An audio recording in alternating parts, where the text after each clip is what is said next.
मिर्ज़ा ग़ुलाम अहमद कादियानी के बहुत सारे कुफरियात हैं, जिनमें से एक बहुत बड़ा कुफ्र अक़ीदा ख़त्म नबूवत का इनकार है, जिसकी वजह से मिर्ज़ा ग़ुलाम अहमद कादियानी और उसके जितने मानने वाले हैं वो काफिर और मुर्तद ठहरते हैं। अब ये बात पीछे रह जाती है कि मिर्ज़ा ग़ुलाम अहमद कादियानी वो वहाबी था कि सुन्नी, गैर मुक़ल्लिद था या कि मुक़ल्लिद। जब उसने अक़ीदा ख़त्म नबूवत का ही इनकार कर दिया तो अब चाहे वो अपने आप को सुन्नी कहे, अपने आप को हनफी कहे, अपने आप को बरेलवी कहे, जो मर्जी कहता फिरे, उसका इस्लाम के साथ कोई ताल्लुक नहीं है। अब मिर्ज़ा जेलमी क्या करता है कि मिर्ज़ा जेलमी ने मिर्ज़ा ग़ुलाम अहमद कादियानी को हनफियों के साथ जोड़ने की कोशिश की कि तो ये हमारे ही हनफी भाई हैं, तो कादियानी आज की डेट में हनफी हैं, और कहा कि मिर्ज़ा ग़ुलाम अहमद कादियानी ये हनफियों का हनफी भाई है, यानी मिर्ज़ा ग़ुलाम अहमद कादियानी सुन्नी हनफियों का हनफी भाई है, जबकि खुद हमें इल्ज़ाम दे रहा है और खुद मिर्ज़इयों को कादियानियों का अपना भाई करार देता है। कुछ कादियानी भाई कुछ अरसा पहले आए थे, कई अपने बयानात में इसने ये कहा है कि मेरे पास चंद कादियानी भाई आए। कादियानी भाई जब वो ख़त्म नबूवत के अकीदे के मुनकिर हैं, रसूलुल्लाह सल्लल्लाहु अलैहि वसल्लम के आखिरी नबी होने के मुनकिर हैं, तो उनको भाई कहने का क्या तुक बनता है? कादियानियों को वही बंदा भाई कहेगा जो परले दर्जे का बेदीन शख्स होगा, और ये काम जो है वो मिर्ज़ा जेलमी करता है, अपने बयानात में कादियानियों को अपना भाई करार देता है और इल्ज़ाम हमें देता है कि ये सुन्नी हनफियों का हनफी भाई है। जबकि अगर मिर्ज़ा ग़ुलाम अहमद कादियानी के अकायद व नज़रियात को देखा जाए, अकीदे के एतबार से मिर्ज़ा ग़ुलाम अहमद कादियानी वो वहाबी फ़िक्र से ताल्लुक़ रखता था। मैं उसकी एक मिसाल पेश करता हूँ। मसलन वहाबी फ़िरका उसको कहते हैं जो मोहम्मद बिन अब्दुल वहाब नजदी को मुजद्दिद मानता है और मोहम्मद बिन अब्दुल वहाब नजदी के अकायद व नज़रियात की तस्दीक और तौसीक करता है। उसके अकायद व नज़रियात को मानने वाले उनको वहाबी कहा जाता है। अब जब हम देखते हैं मिर्ज़ा जेलमी को एक तरफ रखें और मिर्ज़ा ग़ुलाम कादियानी को दूसरी तरफ रखें, मिर्ज़ा जेलमी ने बाकायदा एक पूरा क्लिप रिकॉर्ड करवाया है मोहम्मद बिन अब्दुल वहाब नजदी मुजद्दिद, यानी मोहम्मद बिन अब्दुल वहाब नजदी को मिर्ज़ा जेलमी ने मुजद्दिद माना हुआ है। और इस मसले में मिर्ज़ा ग़ुलाम अहमद कादियानी मिर्ज़ा जेलमी का भाई है। क्यों? इसलिए कि मिर्ज़ा कादियानी भी मोहम्मद बिन अब्दुल वहाब नजदी जो कि फ़िरका वहाबिया के बानी थे, उनको 12वीं सदी का मुजद्दिद मानता है। यह किताब है असले मुसफ़्फ़ा। कादियानी खुदा बख्श की किताब असले मुसफ़्फ़ा, जिस किताब की मिर्ज़ा ग़ुलाम अहमद कादियानी ने तस्दीक की हुई है, और इस किताब को मिर्ज़ा ग़ुलाम अहमद कादियानी ने बाकायदा मुकम्मल तौर पे सुना हुआ है। इसकी पहली जिल्द है, सफ़ा 165 पर 12वीं सदी के मुजद्दिदीन का जिक्र किया, और 12वीं सदी के मुजद्दिदीन में मोहम्मद बिन अब्दुल वहाब नजदी को पहले नंबर पर रखा है। मोहम्मद बिन अब्दुल वहाब नजदी को 12वीं सदी के मुजद्दिदीन में शुमार किया। मिर्ज़ा ग़ुलाम कादियानी भी मोहम्मद बिन अब्दुल वहाब नजदी को 12वीं सदी का मुजद्दिद मानता है, और मिर्ज़ा जेलमी भी मुजद्दिद मानता है। तो इब्ने अब्दुल वहाब नजदी को मुजद्दिद मानने में मिर्ज़ा जेलमी और मिर्ज़ा कादियानी दोनों आपस में क्या है? भाई भाई हैं, दोनों आपस में शरीक हैं, दोनों आपस में भाई भाई हैं। और फिर हिंदुस्तान में वहाबी तहरीक के सरखेल इस्माइल देहलवी, जिनके बारे में एहसान इलाही ज़हीर ने बरेलवियत किताब के सफ़ा 197 पे लिखा है कि वहाबी तहरीक के सरखेल शाह इस्माइल शहीद रहमतुल्लाह अलैह, ये इस्माइल देहलवी जो तक़वियतुल ईमान किताब के मुसन्निफ़ हैं। ये किताब तक़वियतुल ईमान जो कि अल ममलिकतुल अरबिया और रियासतुल आमा लिशाउनिल मस्जिद हराम वल मस्जिद नबी, ये मस्जिद हराम और मस्जिद नबी से जो किताब तक़वियतुल ईमान छाप के प्रिंट करके शाया की जाती है, इस किताब के मुसन्निफ़ इस्माइल देहलवी, और ये किताब दारुस्सलाम से यही तक़वियतुल ईमान छपी है। और ये अल ममलिकतुल अरबिया सऊदिया सिलसिलतु तौइयतिल हुज्जाज, जो हाजियों को फ्री तकसीम की जाती है किताब तक़वियतुल ईमान, ये वो नुस्खा है, और ये दारुस्सलाम का नुस्खा है। इस किताब के मुसन्निफ़ इस्माइल देहलवी को इसी किताब असले मुसफ़्फ़ा की पहली जिल्द सफ़ा नंबर 165 पर 13वीं सदी के मुजद्दिदीन में शुमार किया गया। तो मोहम्मद बिन अब्दुल वहाब नजदी को भी कादियानी मुजद्दिद मानते हैं, इस्माइल देलवी को भी मुजद्दिद मानते हैं। अकीदे के एतबार से कादियानी वो वहाबियों को प्रमोट करते हैं, और ये जो इस्माइल देलवी और इब्ने अब्दुल वहाब नजदी कादियानी इनको पूरा पूरा मुजद्दिद तक तस्लीम करते हैं, मुजद्दिद मानते हैं। और इब्ने अब्दुल वहाब नजदी को मुजद्दिद मानने में मिर्जा जेलमी और मिर्जा कादियानी दोनों आपस में भाई भाई हैं।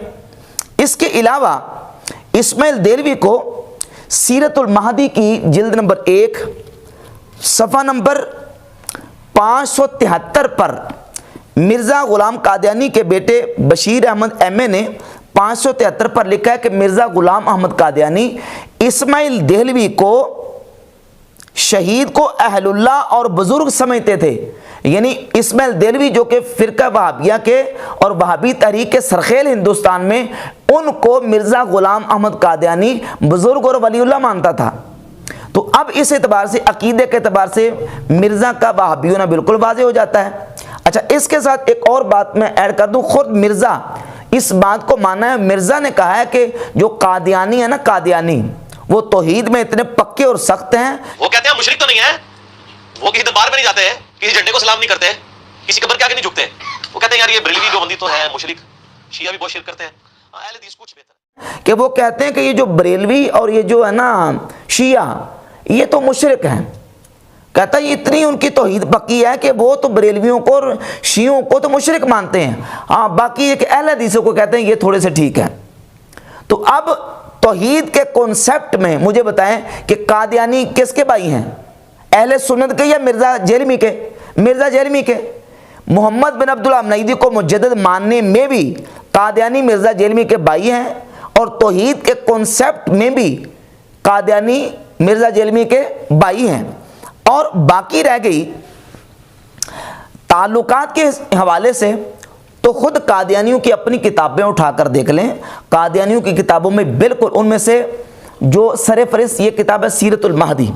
इस किताब सीरतुल महदी की पहली जिल्द के सफ़ा नंबर 51 पर मिर्ज़ा ग़ुलाम कादियानी के बेटे बशीर अहमद ने वाज़े तौर पर यह बयान लिखा कि मिर्ज़ा कादियानी के वहाबी अहले हदीस उलमा से इतने अच्छे ताल्लुकात और इतने अच्छे रवाबित थे कि मिर्ज़ा कादियानी के जब रिश्ते की बात चली तो उस वक़्त अहले हदीस लड़कियों की पूरी फहरिस्त होती थी मौलवी मोहम्मद हुसैन बटालवी, जो कि मुजल्ला इशाअत-उस-सुन्ना के एडिटर थे, उनके पास। और उन्होंने अहले हदीस लड़की का रिश्ता मिर्ज़ा ग़ुलाम अहमद कादियानी को लेके दिया। और किससे लेके दिया? मिर्ज़ा ग़ुलाम अहमद कादियानी के ससुर का नाम था मीर नासिर। मीर नासिर भी अहले हदीस से, मैं वो पैरा पढ़ के सुनाता हूँ। लिखता कि बयान किया मुझसे हज़रत वालदा साहब ने कि मेरी शादी से पहले हज़रत साहब को मालूम हुआ था कि आपकी दूसरी शादी दिल्ली में होगी। चुनांचे आपने मौलवी मोहम्मद हुसैन बटालवी के पास इसका जिक्र किया, तो चूंकि उस वक़्त उसके पास तमाम अहले हदीस लड़कियों की फहरिस्त रहती थी और मीर साहब भी अहले हदीस है और इससे बहुत मेल मुलाकात रखते थे, इसलिए उसने हज़रत साहब के पास मीर साहब का नाम लिया। आपने मीर साहब को लिखा। शुरू में मीर साहब ने इस तजवीज़ को बवजह तफावत उम्र नापसंद किया, मगर आखिर रजामंद हो गए और फिर हज़रत साहब मुझे बयाने दिल्ली गए। आपके साथ शेख अहमद अली और लाला मुलावा भी थे। निकाह मौलवी नज़ीर हुसैन ने पढ़ाया। ये 27 मुहर्रम 1302 हिजरी बरोज़ पीर की बात है। उस वक्त मेरी उम्र 18 साल की थी। हज़रत साहिब ने निकाह के बाद मौलवी नज़ीर हुसैन को 5 रुपए और 1 मुसल्ला नज़र दिया था। मौलवी नज़ीर हुसैन देलवी भी वहाबियों के बहुत बड़े आलिम, जिनका फतावा नज़ीरिया 3 जिल्दों में छपा। इसी तरह मौलवी मोहम्मद हसन बटालवी भी ये अहले हदीस वहाबियों के बहुत बड़े आलिम थे, जिनका तारुफ करवाते हुए अब्दुल मजीद खादिम सोदरवी ने अपनी किताब सीरत सनाई के सफ़ा नंबर 452 पे लिखा है कि आपका वतन बटाला था, मौलवी मोहम्मद हसन बटालवी का, मगर क़याम ज़्यादातर लाहौर ही में रहा। पहले बाटी गेट की मस्जिद में इकामत इख्तियार फरमाई, फिर चीनिया वाली मस्जिद में आ गए। लाहौर में 8 तरावी की तरवीज आप ही से हुई। इशाअत व सुन्ना के ज़रिए अहले हदीस की बहुत खिदमत की। लफ्ज़ वहाबी आप ही की कोशिश से सरकारी दफातर और कागजात से मनसूख हुआ और जमात को अहले हदीस के नाम से मौसूम किया गया। ये है मोहम्मद हुसैन बटालवी, जिनके पास अहले हदीस लड़कियों की रिश्तों की फरिश्त होती थी, जिन्होंने मिर्ज़ा गुलाम अहमद कादियानी को रिश्ता लेके दिया और उनके साथ जो है ना वो मीर नासिर की बेटी का निकाह करवाया।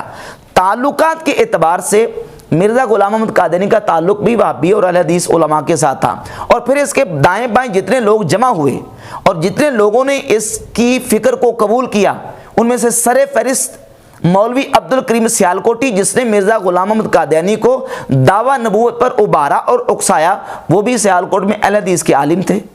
इसी तरीके से मौलवी बुरहानुद्दीन जेलम से वहाबियों के अहले हदीस जिनको कहते हैं, वो बाकायदा से अपने साथियों समेत मिर्ज़ा गुलाम अहमद कादियानी के पास जाके गए और मिर्ज़ा गुलाम अहमद कादियानी की फ़िक्र को तस्लीम कर लिया। और दीगर जो उलमा गैर मुक़ल्लिदीन और वहाबियों के, उनके भी मिर्ज़ा गुलाम अहमद कादियानी के साथ अच्छे मरासिम और ताल्लुकात थे। और ख़ुद वहाबी उलमा ने अपनी किताबों में मिर्ज़ा गुलाम अहमद कादियानी के मज़हब के हवाले से लिखा है। यह किताब तहरीक आज़ादी फ़िक्र, जमीयत अहले हदीस के साबिका अमीर इस्माइल सल्फ़ी अपनी किताब के सफ़ा 188 पे लिखते हैं कि मिर्ज़ा गुलाम अहमद कादियानी अपने आप को बरेलवी हनफी जाहिर करते थे, लेकिन हकीकत में वो हनफी भी ना थे। अहले हदीस तो क्या होते, अलबत्ता गैर मुक़ल्लिद हो सकते हैं। क्या हो सकते हैं? गैर मुक़ल्लिद हो सकते हैं, क्योंकि वो ना फ़िक़्ह हनफी के पाबंद थे, ना वो सहाबा और ताबईन आइमा सलफ़ की रवश पर चलना पसंद करते हैं।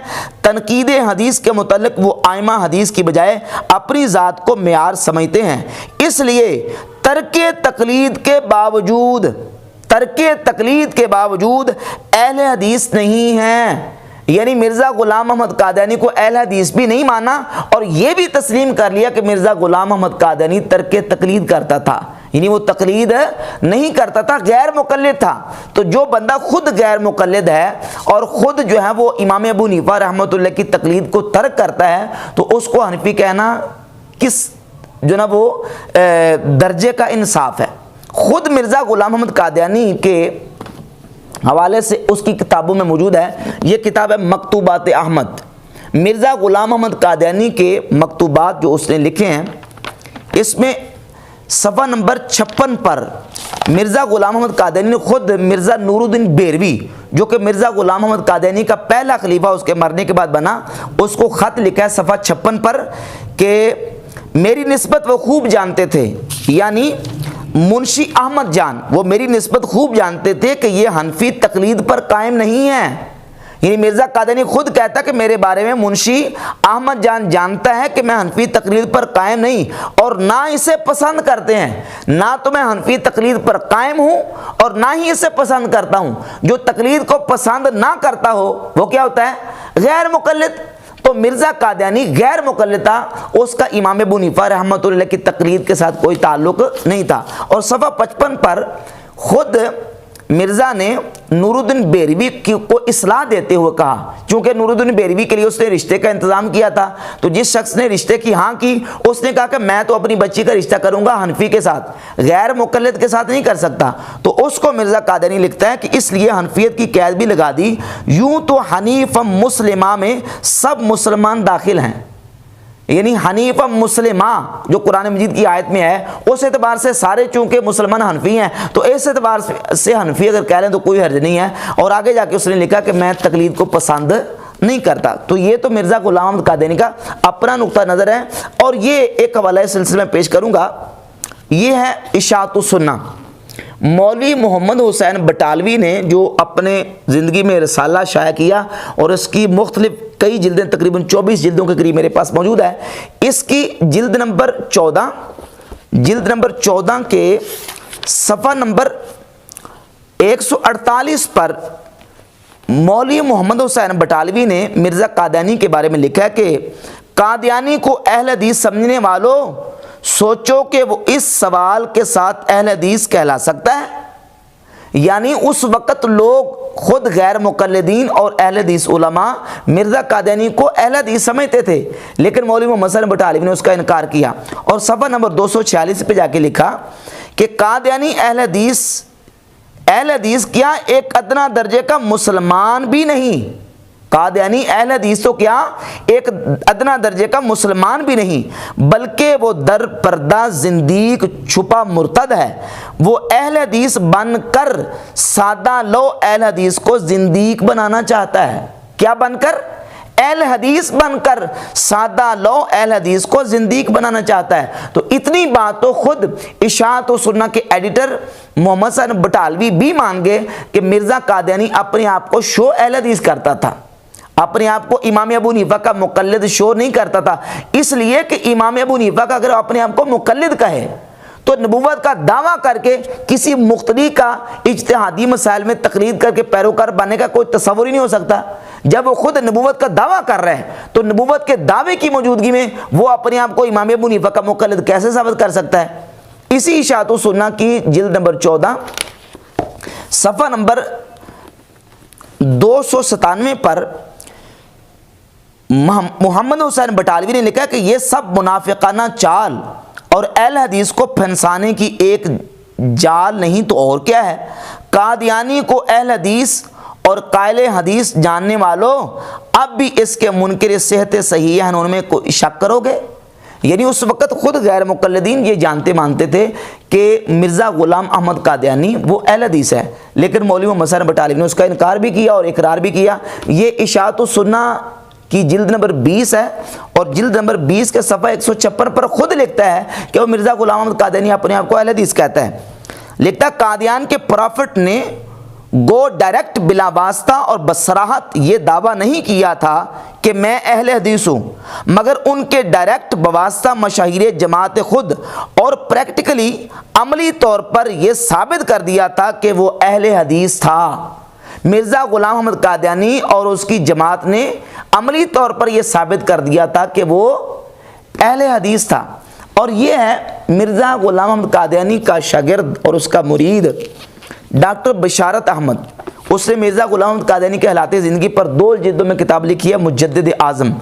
मुजद्दिद आज़म की जिल्द नंबर 2 सफ़ा नंबर 917 पे लिखता है, खुद मिर्ज़ा ग़ुलाम अहमद कादियानी का बयान नकल किया कि याद रखें कि हमारी जमात बनिस्बत अब्दुल्ला के अहले हदीस से अक़रब है। यानी अब्दुल्ला चकड़ालवी की बनिस्बत हमारी जमात कादियानी ये अहले हदीस के ज़्यादा करीब है और अब्दुल्ला चकड़ालवी के बेहुदा ख्यालात से हमें कुछ भी मुनासबत नहीं। ये सारे हवालाजात बिल्कुल वाज़े तौर पर ये बात साबित करते हैं कि मिर्ज़ा ग़ुलाम अहमद कादियानी का हनफियत के साथ कोई ताल्लुक़ नहीं था। हाँ, अलबत्ता ये है कि वो अपने आप को अहले हदीस ज़रूर शो करता था और तकलीद तो बिल्कुल उसका कोई तसव्वुर ही नहीं करता था। बल्कि इस हवाले से एक मैं हवाला पेश करूंगा, वो इसलिए कि जो मोहम्मद हुसैन बटालवी है ना, वाहबी आलिम, ये अपने आप को हनफी अहले हदीस कहता था। ये है फतावा अहले हदीस। फतावा अहले हदीस की जिल्द नंबर अव्वल और सफ़ा नंबर 108 पे मौलवी अब्दुल्ला रोपड़ी ने लिखा है कि मौलाना मोहम्मद हुसैन बटालवी मरहूम जिस माना से हनफी अहले हदीस कहलाए, इस माना से तकलीद शख्सी की शरई हैसियत कुछ नहीं रहती, क्योंकि अहले हदीस के साथ हनफियत के इजाफा का सिर्फ ये मतलब है कि जो मसला कुरान व हदीस से ना मिले इसमें अपनी राय से किसी इमाम का कौल ले लेना बेहतर है। और हिंदुस्तान में चूँकि हनफी मज़हब ज़्यादा मुरव्वज है, इसलिए उन्हीं की मुआफ़क़त उनको अनसब मालूम हुई। तो ख़ुद इशाअत व सुन्ना के एडिटर मौलवी मोहम्मद हुसैन बटालवी भी अपने आप को हनफी अहले हदीस कहते थे। तो ये सारे दलाइल वाज़े करते हैं कि मिर्ज़ा ग़ुलाम अहमद कादियानी जो ना वो अकीदे में बिल्कुल वाबी था और फ़िकी मसाइल में वो गैर मुक़ल्लिद था। रफ़ा दैन हो या फ़ाता खल्फ़ल इमाम, इन तमाम मसाइल में वो अपना नुक्ता नज़र और मौक़िफ़ जो है वो अपने नज़रिए और अकीदे के मुताबिक रखता था, इमाम अबू हनीफ़ा की तक़लीद में नहीं। यही वजह है कि ये सीरतुल महदी के पहली जिल्द के सफ़ा नंबर 147 पर यह बात वाज़े तौर पर लिखी है मिर्ज़ा के बेटे ने कि हम अहमदियों में हज़रत साहब के ज़माना में भी और आपके बाद भी यह तरीक़ अमल रहा है कि इन बातों में कोई एक दूसरे पर गिरफ्त नहीं करता। बाज़ आमीन बिल जहर कहते हैं, बाज़ नहीं कहते, यानी ऊंची आमीन। बाज़ रफ़ा यदैन करते हैं, अक्सर नहीं करते। बाज बिस्मिल्लाह बिलजहर पढ़ते हैं, अक्सर नहीं पढ़ते। और हज़रत साहब फरमाते थे, यानी मिर्ज़ा कादियानी, कि दरअसल ये तमाम तरीक़ हज़रत सल्लल्लाहु अलैहि वसल्लम से साबित हैं। तो वो मिर्ज़ा ग़ुलाम अहमद कादियानी के बयान के मुताबिक रफ़ाइदन करते भी थे, नहीं भी करते, ऊंची आमीन कहते भी, नहीं भी कहते। और बाकी रह गई फातिहा खल्फ़ुल इमाम। तो फातिहा खल्फ़ुल इमाम यानी इमाम के पीछे सूरत फातिहा पढ़ने के मसले पर मिर्ज़ा ग़ुलाम कादियानी बाकायदा से अपने मुरीदों को और अपने मानने वालों को बाकायदा इसकी तरगीब देता था कि तुमने इमाम के पीछे सूरत फातिहा पढ़नी है। इसी किताब के सफ़ा नंबर 564 पे मौजूद है कि खाकसार अर्ज करता है कि फातिहा खल्फ़ुल इमाम वाली बात तो हज़रत साहिब से मुतवातिर साबित है, यानी इमाम के पीछे फातिहा पढ़ने वाली बात जो है वो मिर्ज़ा कादियानी से मुतवातिरन साबित है कि वो इसकी तरगीब देता था। अब यहाँ मिर्ज़ा जेलमी ये कहता है कि वो बाकी रफ़ाइदा नहीं करता था, फातिहा खल्फ़ुल इमाम पढ़ता था, सिर्फ उसमें हनफियों से उसका तफर्रुद था। भाई हनफियों के साथ तफर्रुद क्यों था? इसलिए कि वो हनफी था ही नहीं, वो अपने ज़हन के मुताबिक अमल करता था। इसी तरह वो रफ़ाइदैन के मसले में भी अपना जो नज़रिया है वो अपने ज़हन के मुताबिक अमल करता था। अच्छा, इस सिलसिले में मिर्ज़ा जेलमी ने एक हवाला मुजद्दिद अल-अफ़सानी रहमतुल्लाह के हवाले से पेश किया कि उन्होंने कहा कि हज़रत ईसा अलैहिस्सलाम का जो इज्तिहाद है वो इमाम अबू हनीफा की फ़िक़्ह के मुवाफ़िक़ और मुताबिक होगा। और इसको बात को बतंगड़ बना लिया मिर्ज़ा ने। कहता नहीं जी, वो तो ईसा अलैहिस्सलाम आएंगे, किताब और सुन्नत के मुताबिक अमल करेंगे। अब यहाँ सवाल ये पैदा होता है कि ईसा अलैहिस्सलाम कुर्बे क़यामत जब आएंगे, किताब यानी कुरान पाक के मुताबिक तो अमल करेंगे, सुन्नत के मुताबिक अमल कैसे करेंगे? वो सुन्नत पर अमल करने के लिए कौन सी किताब पढ़ेंगे? अगर किताब पढ़ेंगे, हदीसें किस किताब से लेंगे? मुवत्ता इमाम मालिक से लेंगे कि सही बुखारी से या सही मुस्लिम से, जामे तिरमिज़ी से या इब्ने माजा, सुन्ने नसाई और सुन्ने अबी दाऊद से? किन किताबों से लेंगे? अगर इन किताबों से हदीसें लेंगे तो इन हदीसों को सही और ज़ईफ़ कहने में वो किन के उसूलों को लेंगे? इमाम बुखारी के उसूलों को या इमाम मुस्लिम के उसूलों को? वो इन उसूलों में किसके पाबंद होंगे? तादील व जरा में हाफिज़ ज़हबी की बात को तस्लीम करेंगे या इब्ने हजर अस्क़लानी की बात को? हदीस के सही और ज़ईफ़ करने में वो नासरुद्दीन अलबानी की बात को लेंगे या ज़ुबैर अल-ज़ई की बात को लेंगे या मिर्ज़ा जेलमी की बात को तस्लीम करेंगे? तो ज़ाहिर है कि उनका जो इज्तिहाद है वो किसी न किसी इमाम और किसी न किसी फ़क़ीह के मुताबिक होगा। तो जब किसी फ़क़ीह और किसी इमाम के इज्तिहाद के मुताबिक होगा, तो अगर कोई बंदा ये कहता है या हमारे सूफिया या उलमा ने ये बात की है जिस तरह मुजद्दिद साहब रहमतुल्लाह अलैह ने कि सय्यदना ईसा अलैहिस्सलाम का इज्तिहाद इमाम अबू हनीफा रहमतुल्लाह के इज्तिहाद के मुवाफ़िक़ या मुताबिक होगा, तो इसमें कौन सी हर्ज वाली बात है? अगर ये कह दें कि इमाम सय्यदना ईसा अलैहिस्सलाम का इज्तिहाद इमाम बुखारी के इज्तिहाद के मुताबिक होगा, तो इसमें कोई हर्ज वाली बात है? जब यहाँ हर्ज वाली बात नहीं है तो फिर इमाम अबू हनीफा रहमतुल्लाह के हवाले से अगर कोई कह दिया सूफिया ने कि उनका इज्तिहाद जो है वो इमाम अबू हनीफा के इज्तिहाद के मुताबिक होगा, तो इसमें कौन सी तौहीन वाली बात है? तो अब ये है, इस तरीके से कार्रवाई करके मिर्ज़ा जेलमी जो है वो अहनाफ और अहले सुन्नत के ख़िलाफ़ जो है वो ज़हर उगलता रहता है।